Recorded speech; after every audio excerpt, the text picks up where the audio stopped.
Merhaba sevgili takipçilerim ve değerli izleyenlerim. Mis Mutfak kanalıma hoş geldiniz. Bugün sizlere muhteşem bir kurabiye tarifim var. Lezzetini anlatmaya ben kelimeler bulamıyorum ama denediğinizde bana kesinlikle hak vereceksiniz.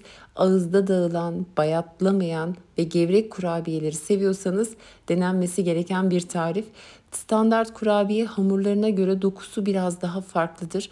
Bu yüzden anlatacağım ve göstereceğim detaylara lütfen dikkat edin. Sizlerin asla hüsrana uğramasını istemem. İlk önce kurabiye hamurumuzun ununu hazırlayalım. 2 su bardağı tam dolu un, 1 su bardağı buğday nişastasını kabıma aktarıyorum. İsterseniz mısır nişastası da kullanabilirsiniz. Nişasta ve unu bir çırpıcı yardımıyla iyice karıştıralım. Hamurun kıvamına göre ilave edebiliriz. Bu elimizin altında hazırca dursun. 125 gram oda sıcaklığında iyice yumuşamış tereyağı ya da arzu ederseniz margarini yoğurma kabına alın. Lütfen yağınız iyice yumuşamış olsun. Aksi halde ekleyeceğiniz nişasta ve un miktarı da değişecektir. 1 su bardağından bir parmak eksik olacak şekilde pudra şekerimi ekledim.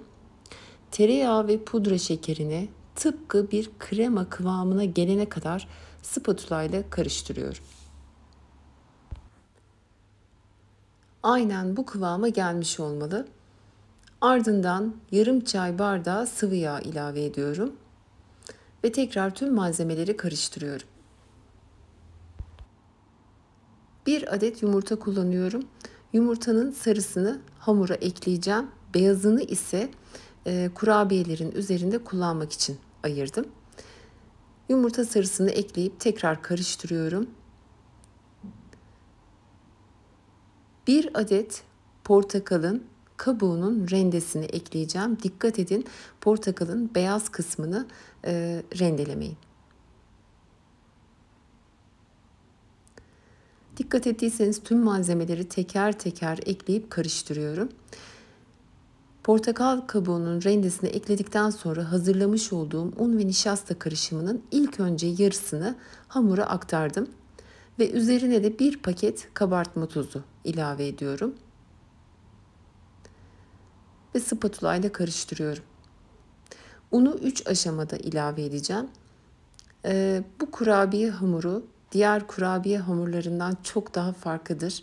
Elinize yapışmayan yumuşak bir dokuda olmayacak. Tam tersine sert bir hamur yapmanız gerekiyor. Aksi halde kurabiyeleriniz fırında pişerken yayılır ve şeklini koruyamaz. Kurabiye hamuru biraz toparlandıktan sonra artık spatulayı bıraktım ve elimle yoğurmaya başlıyorum. Geriye kalan un ve nişasta karışımını ekledikten sonra hamurun biraz yumuşak olduğunu fark ettim. Bu yüzden birer yemek kaşığı nişasta ve un tekrar ekledim. Ayrıca kullandığım tüm malzeme listesi bardak ve gram ölçüsüyle de açıklamalar kısmında da eklidir. Bakın oldukça sert bir hamur. Böyle yoğururken parçalanıyor. Bu sizi kesinlikle endişelendirmesin. Yumuşak bir hamur yapmayacağız.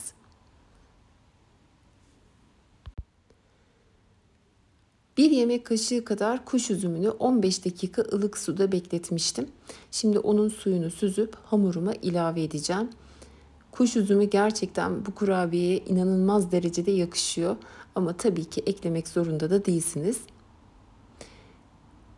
Kuş üzümünü ekledikten sonra 1 yemek kaşığı dolusu damla çikolata ekliyorum. Bu 2 malzemeyi dönüşümlü olarak da değiştirebilirsiniz. Tamamını damla çikolatalı ya da kuş üzümlü de hazırlayabilirsiniz. Bakın dikkat ettiyseniz yoğururken biraz zorlanarak yoğuruyorum. Çünkü sert bir hamur. Asla yumuşak bir hamur hazırlamayın. Bunu özellikle söylemek istiyorum tekrar. Şimdi hamura şekil verirken dikkat etmeniz gereken önemli bir püf noktası var. Hamur sert olduğu için elinize alıp çok rahatlıkla yuvarlayamayabilirsiniz. Bu yüzden yarım ceviz büyüklüğünde bir parça kopartıp ilk önce avucunuzda sıkıp sabitleştirin. Daha sonra çok fazla bastırmadan elinizle yuvarlayın. Çok fazla bastırırsanız hamur elinizde dağılabilir. Bu şekilde bütün kurabiyelerimi hazırladım. Gördüğünüz gibi dolu dolu bir tepsi kurabiyeniz olacak bu ölçülerle. Bir su bardağına yakın ceviz içi kullanıyorum. Rondoda çok un ufak olmayacak şekilde parçaladım. Gördüğünüz gibi biraz iri taneli kalırsa çok daha iyi olur. Ayırmış olduğum yumurta akını da bir çatal yardımıyla hafifçe köpürtüyorum. Ve hazırlamış olduğum kurabiyeleri önce yumurta akına, daha sonra da öğüttüğüm cevize batırıyorum.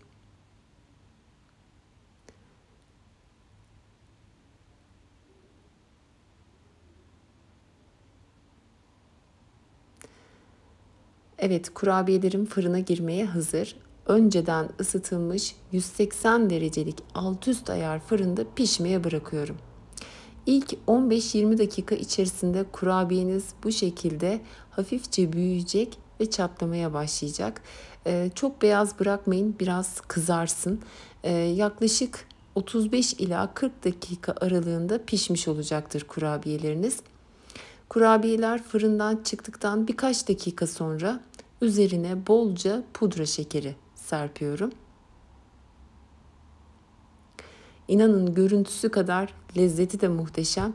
Sizlere şimdi ne kadar gevrek bir kurabiye olduğunu da daha detaylı bir şekilde yakından göstermek istiyorum.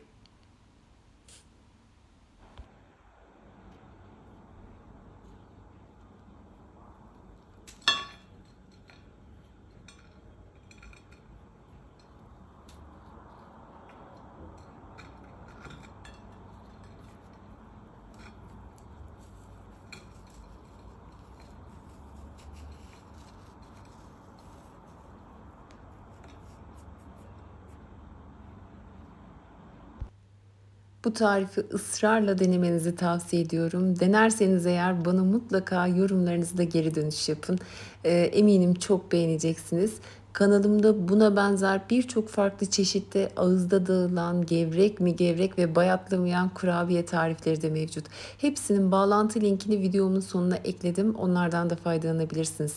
Tarifte kullandığım malzemelerin ölçüleri bardak ve gram olarak açıklamalar kısmında da eklidir. Ayrıca istediğiniz dilde altyazıyı da aktif hale getirebilirsiniz. Yeni tariflerimden ve videolarımdan haberdar olabilmek için kanalıma abone olup bildirim zilini de açık tutmanız yeterlidir.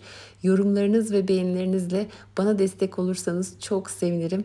İnşallah daha güzel ve farklı tariflerle tekrar görüşebilmek ümidiyle sağlıcakla kalın.